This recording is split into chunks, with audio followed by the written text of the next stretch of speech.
அனைவருக்கும் வணக்கம். சக்தியும் நானும். இன்று நான் உங்களுக்காக கொண்டு வந்திருக்க பதிவு என்ன அப்படின்னு பார்த்தீங்கன்னா, யாருக்கு அப்படின்னு பார்த்தீங்கன்னா, நான் எப்பயுமே அதிகபட்சமாக என்னுடைய பதிவுகள் யாருக்காக கொடுப்பேன்னு உங்களுக்கே தெரியும். என்னுடைய அரசு வேலை, எனக்கான ஒரு அரசு வேலை கிடைக்கணும், எனக்கு பதவி உயர்வு கிடைக்கணும் அப்படிங்கிறவங்களுக்கு பல பதிவுகள் நான் கொடுத்துருக்கேன். நம்பிக்கையான, நம்பகமான, நான் கண்கூடாக பார்த்த, நான் மட்டும் இல்லை, நிறைய பேர் அதை அனுபவ ரீதியாகவும் பார்த்து உண்மை அப்படின்னு அவங்களும் நம்புகிற அளவுக்கு இருக்கிற நல்ல நல்ல பதிவுகள் தான் நான் உங்களுக்கு இது வரைக்கும் நான் கொடுத்துருக்கேன். நான் அதிகபட்சமாக கொடுத்துருக்கிறது மந்திரங்கள் கொடுத்துருப்பேன், பாடல்கள் கொடுத்துருப்பேன். அதாவது திருப்புகழ் பாடல், வேல்மாறல், இந்த மாதிரி உங்களுக்கு தேவையான வரிகளை பாராயணம் பண்ணுறதுக்காக நான் பதிவு கொடுத்துருப்பேன் இல்லைங்களா? ஏன் அப்படின்னு பார்த்தீங்கன்னா, ஒரே விஷயந்தான். எனக்கு இந்த அனுபவம் இருக்குது. இந்த அரசு வேலையானது எவ்வளவு முக்கியம், ஒருத்தவங்களுடைய, அதாவது ஒருவருடைய வாழ்க்கையை எப்படியெல்லாம் அடித்தரத்துக்கு கொண்டு போகும், இல்லை எப்படியெல்லாம் மேலே கொண்டு போகும் அப்படிங்கிறதுக்கு நானே ஒரு உதாரணமாக தான் இருக்கேன். என்னுடைய வாழ்க்கையில் நான் பார்த்துருக்கேன், அனுபவிச்சிருக்கேன். அதனால் அந்த வேலைக்கு நீங்கள் படும் அவதி எப்படிப்பட்டதுன்னு எனக்கு தெரியும். எப்படிப்பட்ட அவதி, கஷ்டப்படுறீங்க, எவ்வளோ உங்களுடைய ஹார்ட் ஒர்க் போடுறீங்க அப்படிங்கிறத எனக்கு தெரியும். ஏன்னா நான் அருகாமையில் இருந்து கண்கூடா நான் அதை அனுபவிச்சிருக்கேன், பார்த்துருக்கேன் இல்லைங்களா? அதனால் எனக்கு அந்த வலியானது என்னன்னு தெரியும். அதே மாதிரி தான் குழந்தை பேரு அப்படிங்கிறது. குழந்தை பேரு எவ்வளவு முக்கியமானது, அதற்குரிய கஷ்டங்கள் என்ன, அந்த அனுபவமும் எனக்கு தெரியும் இல்லைங்களா?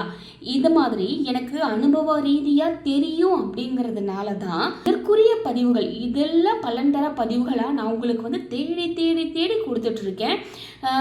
ஏன் அப்படின்னு பார்த்தீங்கன்னா, நான் இந்த ஒரு விஷயத்தை நம்பி நான் பின்பற்றி அதில் நான் வெற்றி பெற்றேன், அதில் எனக்கு ஒரு வெற்றி கிடைச்சிது அப்படிங்கிற பட்சத்தில் இதை நீங்களும் செஞ்சால் உங்களுக்கு கண்டிப்பாக வெற்றி கிடைக்கும் அப்படிங்கிறதுக்காக தான் இந்த பதிவு கொடுக்குறேன். சாதாரணமாகவே நான் கொடுத்த பதிவுகள் ஒவ்வொன்றும் அந்த மாதிரி தான். நான் முத்தான பதிவுகள் தான் கொடுத்துருக்கேன்.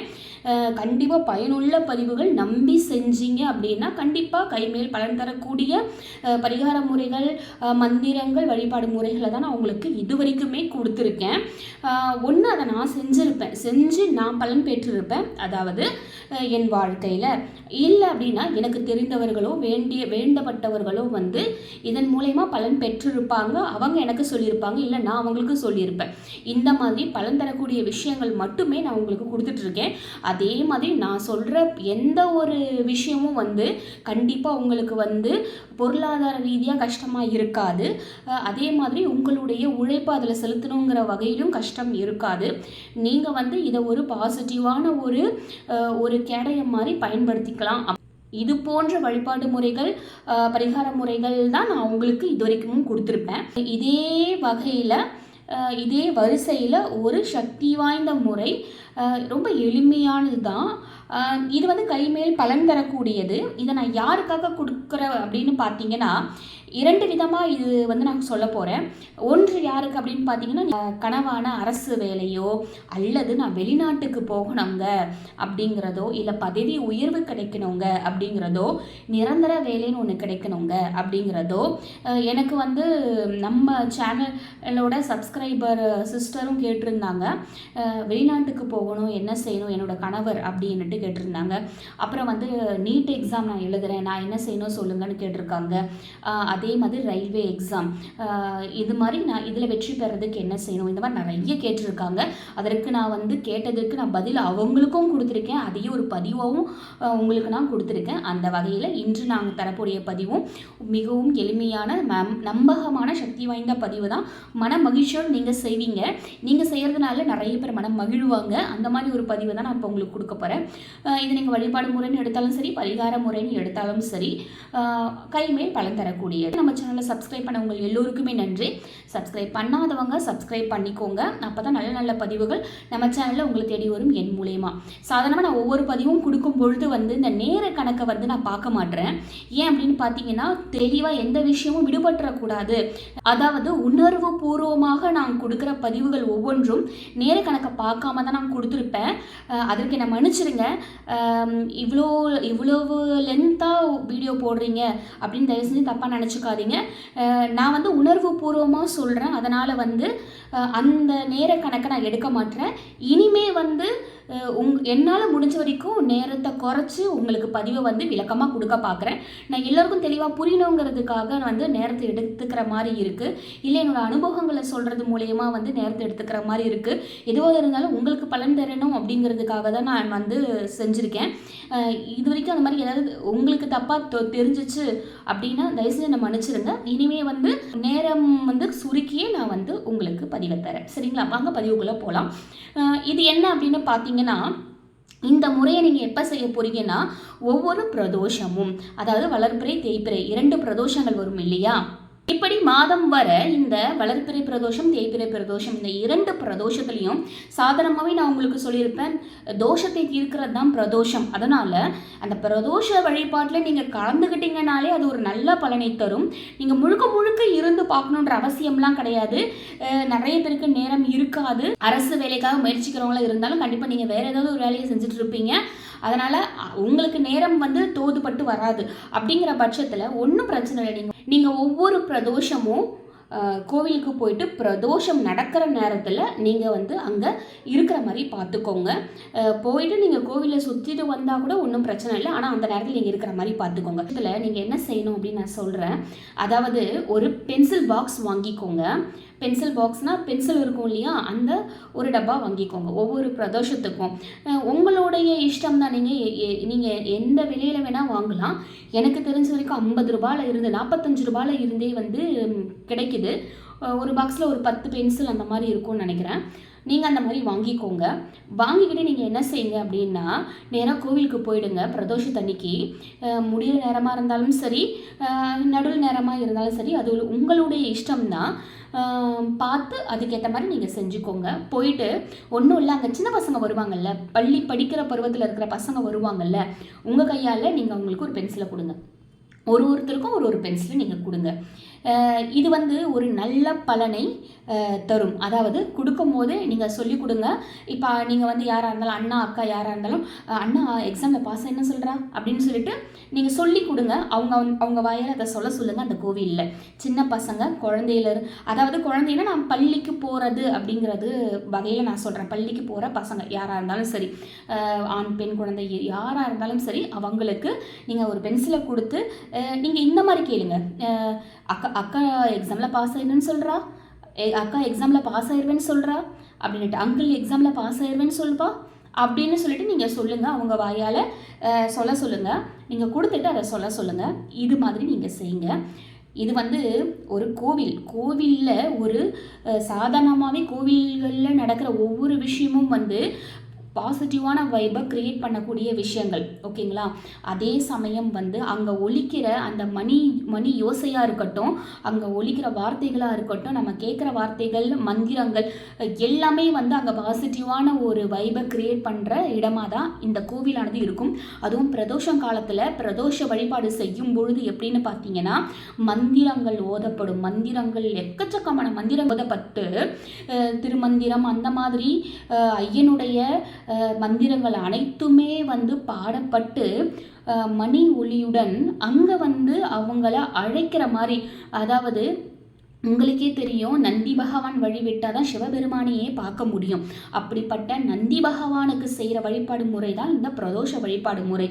அந்த நேரத்தில் நீங்கள் அவரை வழிபட்டு இந்த மாதிரி செய்யும் பொழுது உங்களுடைய அந்த வெற்றிக்கு காரணமாக இருக்க வேண்டிய வழியில் இருக்கிற தடைகள் விலகும். கண்டிப்பாக அந்த பொன்னான வார்த்தைகள் அந்த ஒரு இடத்துல உங்கள் காதுபட கேட்கும்போது உங்களுக்கே ஒரு பாசிட்டிவான வைப் கிரியேட் ஆகிறத உங்களால் கண்டிப்பாக உணர முடியும். இது ஒரு நல்ல ஒரு முறை, செஞ்சு பாருங்கள். கண்டிப்பாக உங்களுக்கு நல்ல ஒரு பலன் தரும். குழந்தை சொல்கிறதே வந்து நீங்கள் பகவான் சொல்கிறதா நீங்கள் வந்து நம்பலாம். அந்த மாதிரி அந்த அளவுக்கு ஒரு சக்தி வாய்ந்த ஒரு விஷயம் இது. கண்டிப்பாக செய்யுங்க, கைமேல் பலன் தரும்.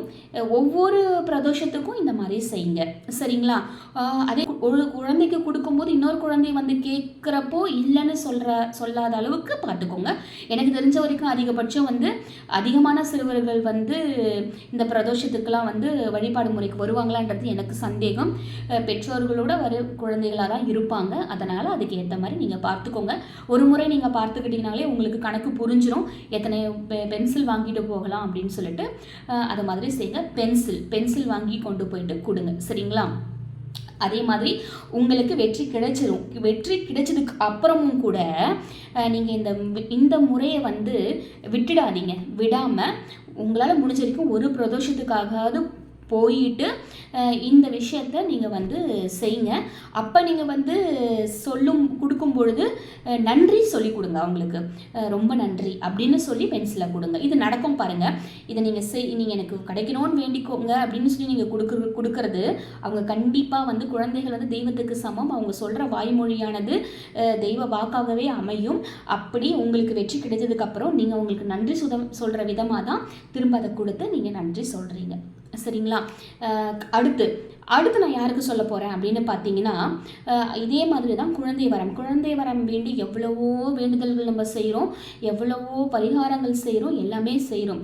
ஆனால் இப்போ நான் சொல்கிற விஷயத்தையும் செஞ்சு பாருங்கள், கண்டிப்பாக உங்களுக்கு நல்ல பலன் கிடைக்கும்.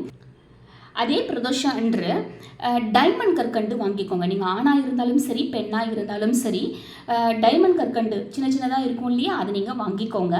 வாங்கிக்கிட்டு அதே மாதிரி நீங்கள் குழந்தைங்களுக்கு தான் சின்ன குழந்தைங்களுக்கு தான் கொடுக்க போகிறீங்க. அவங்கக்கிட்ட நீங்கள் கொடுக்கும்போது என்ன செய்கிறீங்க அப்படின்னா, கையில் கொடுக்காதீங்க. ஒரு 2-3 எடுத்து உங்கள் வாயில் நீங்கள் உங்கள் கையாலேயே கொடுக்குறேன்னு சொல்லிட்டு கொடுங்க. அதே மாதிரி கையில் கேட்டாங்கன்னா கையில் கொடுங்க. வாயில் கொடுக்குறதுங்கிறது ரொம்ப நல்லது. அப்படி கொடுக்கும் பொழுது உங்களுடைய வேண்டுதல் மனதில் இருக்கட்டும். எனக்கு ஒரு குழந்தை வரம் வேண்டும் அப்படிங்கிறது தான் உங்களோட வேண்டுதலாக இருக்கும்.